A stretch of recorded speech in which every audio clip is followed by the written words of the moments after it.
नमस्कार विद्यार्थी मित्रांनो, मी अर्जुन कदम, अर्थातच चालू घडामोडी रायडर वार्षिकी याचा लेखक।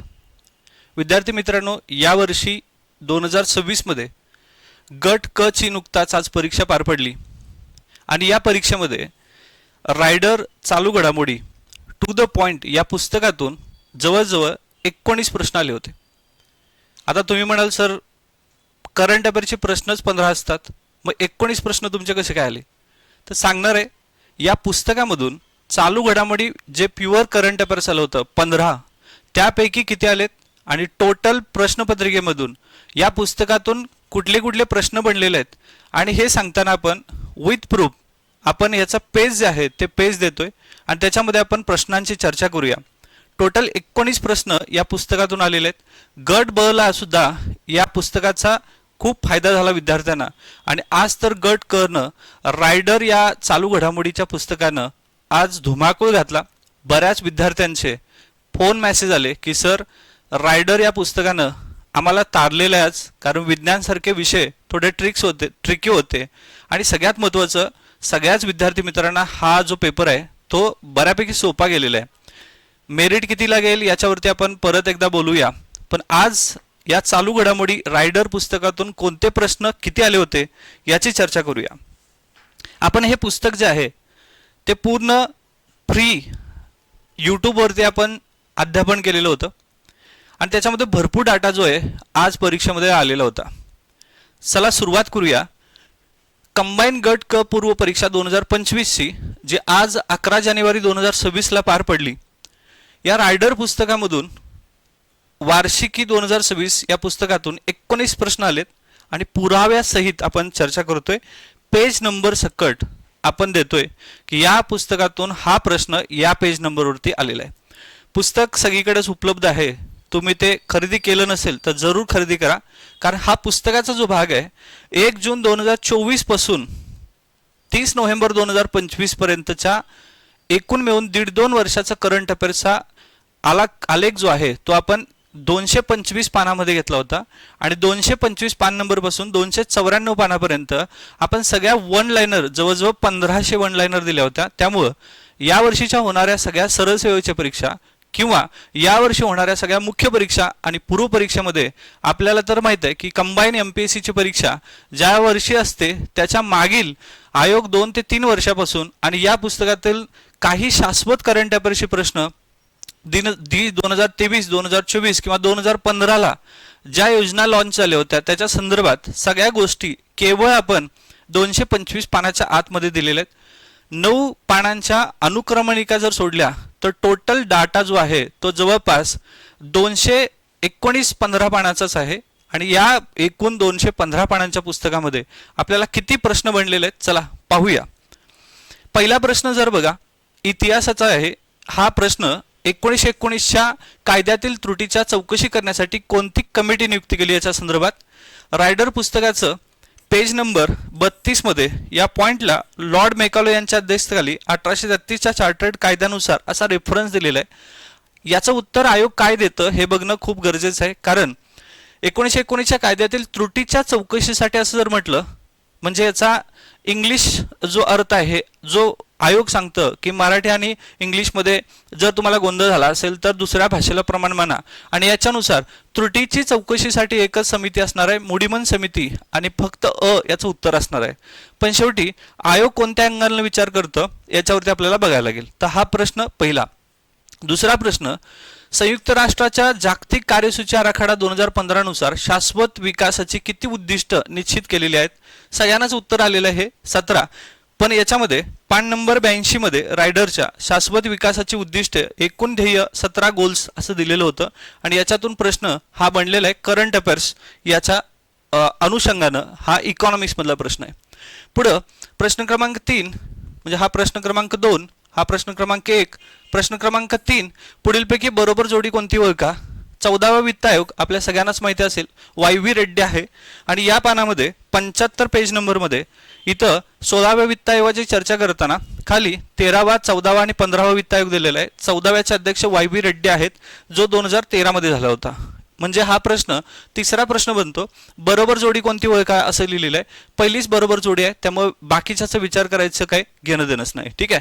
पुढचा चौथा प्रश्न, नीती आयोगाची स्थापना कोणत्या दिवशी झालेली आहे? तर सगळ्यांनाच माहिती आहे 1 जानेवारी 2015 मध्ये रायडरच्या पान नंबर 64 मध्ये या बाजूला नीती आयोगाला 10 वर्ष पूर्ण झाली असा डेटा दिला होता आणि त्याच्यामध्ये नीती आयोगाची स्थापना 1 जानेवारी 2015 असं दिलेलं होतं. नीतीच्या फुलपॉवरवरती सुद्धा प्रश्न येऊन गेलाय, त्यामुळे डिटेल नीतीचा जो प्रश्न आहे तो दिला होता, ज्याच्यामध्ये पंतप्रधान, उपाध्यक्ष, सीओ या सगळ्याची चर्चा केली होती.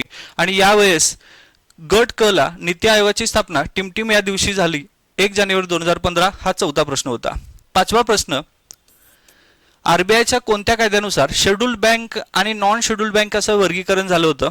जर आपण बघितलं रायडर पुस्तकामध्ये पान नंबर 69 मध्ये या बाजूला VSBL ला अनुसूचित बँकेचा दर्जा असं टॅगलाईन मध्ये इथं काही विस्तृत बाबी दिल्या होत्या, ज्याच्यामध्ये दुसरा पॉइंट आरबीआय ऍक्ट 1934च्या दुसऱ्या अनुसूचीतील कलम नंबर 42.6 या अंतर्गत अनुसूचित बँकेचा दर्जा, म्हणजे यातलं कलम सुद्धा दिलं होतं 42, पण आयोगाने केवळ ऍक्ट विचारलाय. ऍक्ट 1934 आहे, आरबीआय ऍक्ट 1934 हे उत्तर येईल. हा होता पाचवा प्रश्न. सहावा प्रश्न 38वा म्हणजे सहावा प्रश्न आहे, खालीलपैकी कोणत्या क्रीडापटूंना 2025 मध्ये पद्मश्री पुरस्कार भेटला होता? आता पद्मश्री वरती पुरस्कार या टॉपिक मध्ये पान नंबर 62 मध्ये तुम्हाला जर बघितलं असेल तर ह्या पद्मश्री पुरस्काराची चर्चा केली होती. आणि आपल्याला माहित आहे आयोग कधीही म्हणजे कधीतरी 2025 विचारेल. आता ब ला जे सगळे प्रश्न आले ते 2025 आले खास करून.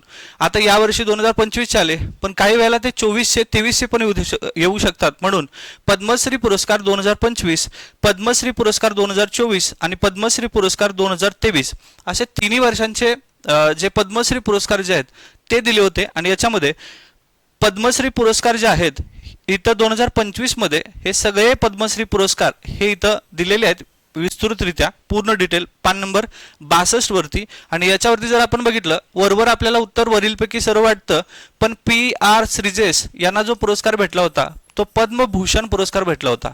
त्यामुळं ड ऑप्शनला इलिमिनेट केलं तर ड इथून जातो, तो इथून जातो, म्हणजे वरील सर्व गेला. पर्याय क्रमांक 1 याचं उत्तर येईल अ ब क. हा 2025 मधल्या पद्मश्रीवरती होता. सहावा प्रश्न होता थेट पुस्तकातून. त्यानंतर सातवा जर प्रश्न आहे बघितला, निवडणूक प्रक्रिया सुलभ करण्यासाठी भारतीय निवडणूक आयोगाद्वारे कोणते एकीकृत डिजिटल प्लॅटफॉर्म आहे? पुस्तकामध्ये रायडरच्या पेज नंबर 221 मध्ये इथं जर आपण बघितलं प्रमुख मोबाईल ॲप 2024-25 या दोन्ही वर्षाचे दिले होते. आणि तिसरं जे चौथं जे ॲप आहे ते ECI नेट हा जो प्रश्न आहे हा भारतीय निवडणूक आयोगाच्या संदर्भात आहे. CVGL किंवा ECI नेट याच्यावरती 100% प्रश्न येणार हे मला माहीत होतं आणि तशाच पद्धतीचं झालं. ECI नेट हा प्रश्न आहे असा पडला 39वा, म्हणजे हा प्रश्न क्रमांक 7 याचं उत्तर आहे ECI नेट हे उत्तर येईल, जे पेज नंबर 221 मध्ये रायडरमध्ये दिले. ठीक आहे. त्यानंतर पुढचा प्रश्न 8वा प्रश्न आहे, राष्ट्रीय प्रगतीशील महत्त्वपूर्ण योगदानासाठी 43व्या लोकमान्य टिळक राष्ट्रीय पुरस्कार कोणाला सन्मानित करण्यात आला? आता इथं सगळे पुरस्कार दिले होते आणि मेन पुरस्कारानंतर छोटे छोटे जे पुरस्कार आहेत, छोटे म्हणजे ज्याचं उत्तर वन लाइनर मध्ये देता येईल आणि काही गोष्टीमध्ये एक्स्ट्रा माहिती घेऊन, म्हणून अशा पद्धतीचा चार्ट बनवला होता. सगळे पुरस्कार ते कोणाला दिले आणि त्यांच्याबद्दल थोडं एक्स्ट्रा ओरिएंटेड डाटा. याच्यामध्ये जर बघितलं 43वा लोकमान्य टिळक पुरस्कार डायरेक्ट त्यांनी लोकमान्य टिळक पुरस्कार असं विचारलं होतं. नितीन गडकरी साहेबांना भेटला होता. कितवा विचारला असता तर कन्फ्यूज असता, तर सरळ सरळ त्यांनी विचारले 43वा देऊन. जर कितवा विचारला होता थोडं कन्फ्यूज असतं, पण 43वा डायरेक्ट विचारले, त्यामुळे याचं उत्तर नितीन गडकरी साहेब येतील. हा प्रश्न 8वा होता. 9वा प्रश्न जाऊया. 2025च्या ड्युरँड कप मध्ये कोणता संघ उपविजेता ठरला होता? आता बऱ्याच वेळेला आपण ज्यावेळेस स्पोर्ट्स कंटेंट करतो त्यावेळेस काय करतो, मी ज्यावेळेस स्पोर्ट्स कंटेंट बद्दल डेटा सांगत होतो त्यावेळेस मी दरवेळेस सांगायचो की आयोग यावर्षी म्हणजे गेल्या 2-3 वर्षाचा PYQ ची चर्चा केली, PYQ पाहिलं तर आपल्याला हे लक्षात येतं की मेन जे आपण करायला लागलेलं आहे, जसं की वर्ल्ड कप आहे, T20 वर्ल्ड कप आहे, दृष्टीहीन महिलांनी वर्ल्ड कप जिंकला होता किंवा T20 वर्ल्ड कप जिंकला, याच्याबद्दल आपण चर्चा करून जातो किंवा खास करून टेनिस स्पर्धा असतील. पण आयोग हे न विचारता जरा काहीतरी वेगळं विचारतं आणि त्याच्यावरती मी म्हटलं होतं नेमबाजी असतील किंवा फुटबॉल स्पर्धा असतील याच्यावरती फोकस करा, आयोग ते विचारू शकतं. आणि इथं बघा हे फुटबॉलवरती विचारलेलं आहे आणि ड्युरँड कप बद्दल विचारलं होतं. ड्युरँड कप 2025चा इथं उपविजेता संघ ठरला कोण असं विचारलेलं आहे. आता हे लक्षात घ्या, पेज नंबर 156 मध्ये ड्युरँड कप 2024-25 मध्ये हा विजेता आणि उपविजेता असं विचारलेलं आहे. आता हे लक्षात ठेवा, north east United football club हा जो आहे हा विजेता आहे विद्यार्थी मित्रांनो 156 मध्ये, पण उपविजेता डायमंड हार्बर हा येणार आहे. आणि पर्याय क्रमांक 2 याचं उत्तर येणार आहे डायमंड हार्बर फुटबॉल क्लब. म्हणजे यांनी ड्युरँड कप विचारला फुटबॉल मधला आणि यांनी कोणता संघ उपविजेता ठरलाय असं विचारलेलं आहे. आणि डायमंड हार्बर फुटबॉल क्लब हा याचा काय आहे, उपविजेता आहे. पान नंबर 156 मध्ये फुटबॉल या सिरीजमध्ये फुटबॉलमध्ये सगळे फुटबॉलचे जे स्पर्धा भरलेले आहेत, म्हणजे खास करून UAF आहे, फिफा आहे, UAF महिला चॅम्पियन आहे, SAFF इंडियन सुपर लीग आहे, युफा आहे, UAFA आहे, कलिंग आहे, प्रीमियर लीग, अष्टत्रवी संतोष ट्रॉफीवरती, युरो कप. ज्यावेळेस पुस्तक हातात पडलं आणि त्यावेळेस कंबाईन मधली मुलं जे आहेत खास करून कंबाईनसाठी अभ्यास करतात त्यांनी असं म्हटलं की सर हे खूपच अवांतर डेटा दिलाय. म्हणजे आपल्याला सवय लागलेली आहे ज्या हेडलाईन्स मधली जे स्पोर्ट्स कंटेंट आहेत ते करून, पण लक्षात ठेवा आयोग जे आहे ते आपली गुगली घ्यायला लागले आणि हे आपल्याला समजायला पाहिजे. कारण याच्या आधी सुद्धा जोकोविच असतील किंवा राफेल नदालवरती प्रश्न येताना आयोगाने खूप डिटेल प्रश्न विचारले होते आणि त्याच वेळी आपल्याला समजून जायला लागलं पाहिजे होतं की हेडलाईन्स मॅटर करून चालत नाही, थोडं डिटेल ॲनालिसिस करायला लागेल. आणि म्हणून ज्यांनी हे ॲनालिसिस केलेलं आहे फुटबॉलच्या सगळ्या पूर्ण याच्यावरती त्याला 100% या प्रश्नाचं मार्क 100% भेटले असतील. उपविजेता हा प्रश्न 9वा होता. 10वा प्रश्न, अजिंठा वेरूळ चित्रपट महोत्सवात पद्मपाणी जीवनगौरव पुरस्कार कोणाला भेटलेला आहे. आता हे अजिंठा वेरूळ महोत्सव म्हणजे पुरस्कारासंदर्भात आहे. रायडरच्या वार्षिकीमध्ये पान नंबर 58 मध्ये इथं सगळे पुरस्कार घेतले होते, ज्यांना ज्यांना पुरस्कार भेटले होते त्यांची नावं घेतली होती आणि त्यांच्याबद्दल माहिती होती. आता त्यांच्याबद्दल माहिती नाही, थेट प्रश्न विचारलाय पद्मपाणी पुरस्कार लाईफ टाईम अचिव्हमेंट पुरस्कार 2025 कोणाला भेटलाय, तर सई परांजपे याचं उत्तर आहे. आणि हे डायरेक्ट थेट सई परांजपे 10वा प्रश्नाचं उत्तर आहे. 11वा प्रश्न बघा, 1985 मध्ये विद्यापीठाच्या स्थापनेपासून इंदिरा गांधी राष्ट्रीय मुक्त विद्यापीठाच्या पहिल्या महिला कुलगुरू यांची कोणाची नियुक्ती करण्यात आली, म्हणजे पहिली महिला कुलगुरू म्हणून कोणाची नियुक्ती करण्यात आली. रायडर पुस्तकामध्ये पेज नंबर 147 मध्ये इथे जर आपण बघितलं तर जवळपास जगातील, भारतातील, महाराष्ट्रातील सगळ्या महिला ज्या आहेत, म्हणजे संरक्षणातले घ्या, डॉक्टरमध्ये घ्या किंवा आंतरराष्ट्रीय महिला ज्या घ्या, जसं की इथं साना ताकाईची यांचा फोटो दिसतोय, आंतरराष्ट्रीय पुरस्कारामधले किंवा आंतरराष्ट्रीय जे अध्यक्ष राहिलेले आहेत, पंतप्रधान राहिलेले आहेत, याच्या सगळ्याबद्दल 3 पानाचं विश्लेषण टू दी पॉइंट दिलं होतं. कारण पुस्तकाचं नावच आहे रायडर चालू घडामोडी टू दी पॉइंट आणि त्याच्यामध्ये टू दी पॉइंट हा प्रश्न आलेला आहे उमा कांजीलाल. तर इथं बघा, उमा कांजीलाल इंदिरा गांधी राष्ट्रीय मुक्त विद्यापीठाच्या पहिल्या महिला कुलगुरू म्हणून नेमणूक झालेली आहे. हा प्रश्न 11वा होता. 12वा प्रश्न, देशातील पहिली कृत्रिम बुद्धिमत्ता तंत्रज्ञान आधारित अंगणवाडी शासनाने नागपूर जिल्ह्यातील कुठल्या गावात सुरू केली होती. आता इथं उत्तर जे आहे ते विद्यार्थ्यांना येत होतं वडधामणा, पण इथं मराठी लिहिताना वदमना असं दिलेलं आहे, त्यामुळे बऱ्याच विद्यार्थी मित्रांचं कन्फ्यूज झालं होतं. आणि त्याच वेळेस मी नेहमी असं म्हणतो की जर तुम्ही मराठीमध्ये कन्फ्यूज झाला असेल तर दुसरी भाषा प्रमाणितपणा, कारण आयोगाच्या तशा नोटिफिकेशनमध्ये दिलेलं आहे त्यांनी की दुसऱ्या भाषेला प्रमाण म्हणा, आणि तिथं वडधामणा आहे. पेज नंबर 173 मध्ये शेवटची जी घडामोड होती 173 मधले, भारतातील पहिली AI अंगणवाडी वडधामणा, तालुका हिंगणा, जिल्हा नागपूर. आता जिल्हा नागपूर वरती डायरेक्ट विचारले, तालुका विचारला असता तर कन्फ्यूज होतं, पण डायरेक्ट त्यांनी AI अंगणवाडी विचारलेलं आहे. वडधामणा हे त्याचं उत्तर येईल. हा 12वा प्रश्न होता. 13वा प्रश्न, हैदराबाद येथे 72वी मिस वर्ल्ड 2025 या स्पर्धेतील मिस वर्ल्डचा किताब ओपल सुजाता यांना चुआंग सुरी यांना कोणत्या देशाचे आहेत, म्हणजे त्यांचं नाव दिलं त्यांनी मिस वर्ल्ड 2025 आणि ह्या कुठल्या देशाचा विचारल्या होत्या. आता देशाच्या मध्ये पान नंबर 179 मध्ये इथं जर आपण बघितलं मिस वर्ल्ड 2025 जी की भारतात भरली होती आणि हैदराबादमध्ये याचे विजेता जे आहेत त्या विजेता दिल्या होत्या आपण ओपल सुजाता चुआंग सुरी, आणि ह्या कुठल्या देशाच्या आहेत तर थायलंडच्या आहेत आणि त्या पहिल्या थायलंडच्या विजेतेपद पटकवलेले आहेत असंही दिलं होतं. एकूण मिळून 6-7 लाईनमध्ये डेटा होता. मिस वर्ल्ड 2025 प्रश्न थेट बनलेला आहे, थायलंड या देशामधून होत्या. 13वा प्रश्न होता. 14वा प्रश्न, खालीलपैकी योग्य कथन ओळखा. आता या प्रश्नामध्ये प्रश्नपत्रिकेमध्ये हेच महत्वाचं होतं की योग्य ओळखायचं काय अयोग्य ओळखायचं आहे. योग्य कथन ओळखा. निस्तार बद्दल विचारले. NASA ISRO synthetic aperture radar mission ISRO आणि नासा यांचा संयुक्तिक प्रकल्प आहे आणि निस्तार मिशनचं प्राथमिक उद्दिष्ट हे भूमी बर्फाचं विकृतीकरण, भूमी परिसंस्था, महासागरीय प्रदेशांचं अध्ययन करणं हे होतं. रायडरच्या पेज नंबर 109 मध्ये हा जो कंटेंट आहे बघा, निस्सार उपग्रहाचं प्रक्षेपण भारत आणि अमेरिकेची पहिली संयुक्त मोहीम आहे आणि इथं थेट दिले निस्सार नासा आणि इस्रोचे सिंथेटिक अपर्चर रीडर आहे आणि ही काय काम करणार आहे तर पृथ्वीचं स्कॅनिंग करणं आणि 12 दिवसाच्या अंतरानं सर्व हवामान दिवस रात्र डेटा प्रदान करणं, सर्वात शक्तिशाली पृथ्वी निरीक्षण करणं. आता पृथ्वीचं निरीक्षण याचा अर्थ केवळ पृथ्वीचं निरीक्षण नसून सगळं आहे. याचा अर्थ याच्यामध्ये हे भूमी बर्फाचं विकृतीकरण हे सगळं येईल. त्यामुळं अ ब दोन्ही येईल अशी शक्यता आहे. शेवटी आयोग नेमकं काय करतं याच्यावरती खूप बघण्यासारखं आहे. सध्या तरी आपण अ ब दोन्ही हा प्रश्न 47वा म्हणजे 14वा प्रश्न आपण म्हणूया. 14वा प्रश्न. 15वा प्रश्न.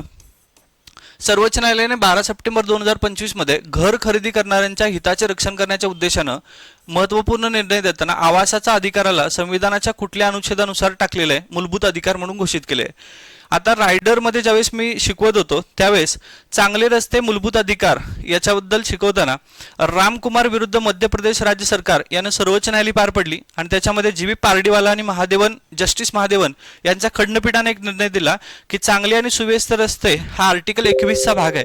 आता हे शिकवताना मी सांगितलं होतं जे काही सुप्रीम कोर्ट म्हणजे आंतरजातीय विवाहाला परवानगी देणं किंवा झोप घेण्याचा हक्क असणं या सगळ्या गोष्टी ज्या आहेत ते संसदेला फंडामेंटल राईट्समध्ये वाढ करण्याचा अधिकार देतं, पण कधी कधी सुप्रीम कोर्टच याच्यामध्ये वाढ करतं आणि अशी वाढ झाली तर आर्टिकल 21 चा भाग आहे असं सांगितलं होतं. यानुसार 21 जे आहे ते अनुच्छेद 21 हे उत्तर येईल. प्रश्न क्रमांक 15 हा थेट प्रश्न नसून याच्यावरती थोडं थिंकिंग ॲबिलिटीवरती प्रश्न होता, ज्याचा हे जे सांगितलं होतं त्याच्यावरती जर तुम्ही लेक्चर केलं असतील तर बरेच प्रश्न UPSCला सुद्धा हा प्रश्न आला होता प्रिलिम्सला आणि आता आपल्याला हा प्रश्न कंबाईन गट क ला दिसतो. आता हा प्रश्न म्हणजे तिथं विचारलं होतं UPSCला की आंतरजातीय विवाह करण्याचा अधिकार हा घटनेतील कोणत्या कलमात दिलेला आहे सुप्रीम कोर्टानं, तर 21 मध्येच आहे.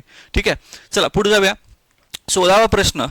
राष्ट्रीय ई-गव्हर्नन्स 2025 साठी महाराष्ट्रातील कुठल्या ग्रामपंचायतीला सुवर्ण पुरस्कार देण्यात आला. आता याचं उत्तर आहे पेज नंबर 251 मध्ये वन लाइनर डेटा आहे, कारण 225 पेज नंबर पासून वन लाइनर डेटा सुरू होतो 294 पानापर्यंत.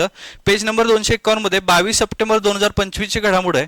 कोणत्या राज्यातील पहिल्या पूर्णपणे कागदरहित ई ऑफिस ग्रामपंचायतीला म्हणजे रोहिणीला सुवर्ण पदक दिलेलं आहे. ई ऑफिस ग्रामपंचायत होती, इथं थेट तुम्हाला ग्रामपंचायतीला सुवर्ण दिले 2025 ग्रामपंचायत रोहिणी हे लक्षात ठेवा. ठीक आहे, तर याचं उत्तर 1 आहे. हे पेज नंबर 251 मध्ये इथं तुम्हाला दिसेल उत्तर. त्यानंतर 17वा प्रश्न. कोणत्या परिशिष्टामध्ये भारताच्या अधिकृत भाषांची यादी आहे. सगळ्यांनाच उत्तर आलं असेल 8व्या परिशिष्टामध्ये रायडरमध्ये पेज नंबर 26 मध्ये इथं तुम्ही बघितलं असेल संसदीय भाषेबद्दल एक पॉईंट दिला होता ज्याच्यामध्ये पहिलंच वाक्य राज्यघटनेच्या 8व्या अनुसूचीनुसार समावेश असलेल्या सर्व भाषांमध्ये संसदीय कामकाजाचा एक वेगळा अर्थ लावणार आहे आणि याच्याबद्दल घोषणा लोकसभा अध्यक्ष ओम बिर्ला यांनी केली होती. काश्मीरी, कोकणी आणि संथाली या 3 भाषा नवीन भाषांचा समावेश असं दिलं होतं. पहिलंच वाक्य राज्यघटनेतील 8व्या अनुसूचीमध्ये हे उत्तर येईल. 17वा प्रश्न होता. 18वा प्रश्न. खालीलपैकी कोणते विधान सत्य नाही विचारले. आता सत्य नाही हे लक्षात घ्या म्हणजे चूक कोणता आहे हे विचारायचं आहे. तर चूक असं लिहायला पाहिजे. बऱ्याच विद्यार्थ्यांचं झालेलं आहे बरोबर काढले उत्तर आणि नेमका प्रश्नाचा अर्थच समजला नाही त्यामुळे रॉंग गोल करून आलेले आहेत. भारतीय राज्यघटनेच्या अंमलबजावणी. आता इथं अंमलबजावणी जर समजत नसेल तर इंग्लिशमध्ये इम्प्लिमेंटेशन असा शब्दप्रयोग आहे आणि तो 26 नोव्हेंबर 1949 झाला असा शब्दप्रयोग आहे. पेज नंबर 37 मध्ये रायडरमध्ये 26 जानेवारी 1950 पहिल्या प्रजासत्ताक दिन म्हणजे घटनेचा प्रारंभीचा दिवस म्हणजे अंमलबजावणीचा दिवस हे जो आहे हे स्टेटमेंट इथं आहे. याचा अर्थ 26 जानेवारी 1950 ला घटनेचा आरंभ झालेला आहे म्हणजे हे चूक आहे. सत्य नाही म्हणजे हेच उत्तर येईल. तर 62 म्हणजे 18वा प्रश्न याचं उत्तर हे 1 असणार आहे. खालीलपैकी कोणते विधान सत्य नाही. हे सत्य नाही, बाकी सगळं सत्य आहे. ठीक आहे, तर हे चुकीचं आहे. चला 19वा प्रश्न. विषाणूजन्याने रोग आणि कारणीभूत विषाणू यांच्या जोड्या लावला होता. हा प्रश्न जरी ट्रिकी असला तरी सुद्धा रायडर पुस्तकामधला विज्ञान तंत्रज्ञानचं वन लाईनर जे दिलं होत्या 246 पेज नंबरवरती, त्यावेळेस इथं दिलेलं आहे ऑक्टोबर 2025 मध्ये WHO ने कोणत्या देशाला हेपेटायटिस बी, आता इथं हेपेटायटिस बी विषाणू दिलेला आहे, त्यानंतर HIV दिलेला आहे, इथं सुद्धा आपल्याला HIV मानवी ह्युमनो डिफिशियन्सी व्हायरस असं दिलंय. याचा अर्थ एड्स जे आहे याचं 4 आहे, ऑप्शनमध्ये याचं 4 एकटंच आहे, म्हणजे पर्याय क्रमांक 3 याचं उत्तर येईल. हा 19वा प्रश्न आहे. तर टोटल हा पहिला प्रश्न आहे, त्यानंतर हा दुसरा, तिसरा, चौथा, पाचवा, 6वा, 7वा, 8वा, 9वा, 10वा, 11, 12, 13, 14, 15, 16, 17, 18 आणि 19 प्रश्न जे आहेत जे जसेच्या तसे रायडरमधून आले असं म्हणता कामा नये. रायडरमधून काय MPSC आयोग कॉपी करेल असं नाही आहे. तर हे लक्षात ठेवा, आपण जे काम केले हे रायडर पुस्तकामध्ये यातला बरेच कंटेंट हा आपला आजच्या परीक्षेला आला हे म्हणणं रास्त आहे. आणि जसंच्या तसं न म्हणता काही प्रश्न हे विचार करण्यासाठी लागणारे होते. आपल्याला असं वाटतं की प्रश्न खूप सोपा आहे, पण कधी कधी आपल्याला डाव गंडून जातो. विजेत्याच्या जागी उपविजेता दिलेला आहे. राज्यपालासारखं कलम जर विचारलं तर 153 आपण लिहून आलोय, पण ते राज्यपाल कलम 154 बद्दल दिलेलं आहे. म्हणजे प्रश्नपत्रिका दिसताना सोपी दिसते, पण जर ॲक्च्युली विचार केला तर इतकी सोपी नाही जितकं आपल्याला आज बोललं जाते. त्यामुळं एकंदरीत पेपर कसा होता याच्याबद्दल पुढच्या लेक्चरमध्ये जरूर बोलूया. रायडर या पुस्तकावरती विश्वास ठेवून तुम्ही हे पुस्तक घेतलात, त्याचा अभ्यास केला आणि आज त्याचं जे म्हणूया की जे कष्टाचं चीज होतं ते खरंच आज अर्थानं पेपर दिल्यानंतर ह्या कष्टाचं चीज झालं. आणि पुढच्या परीक्षेमध्ये म्हणजे येणाऱ्या मुख्य परीक्षा असतील किंवा कंबाईनच्या परीक्षा असतील याच्यामध्ये 100% रायडर तुम्हाला तुमच्या यशापर्यंत जाण्यासाठी नक्कीच प्रयत्न करेल, मदत करेल, याची गॅरंटी आहे मला.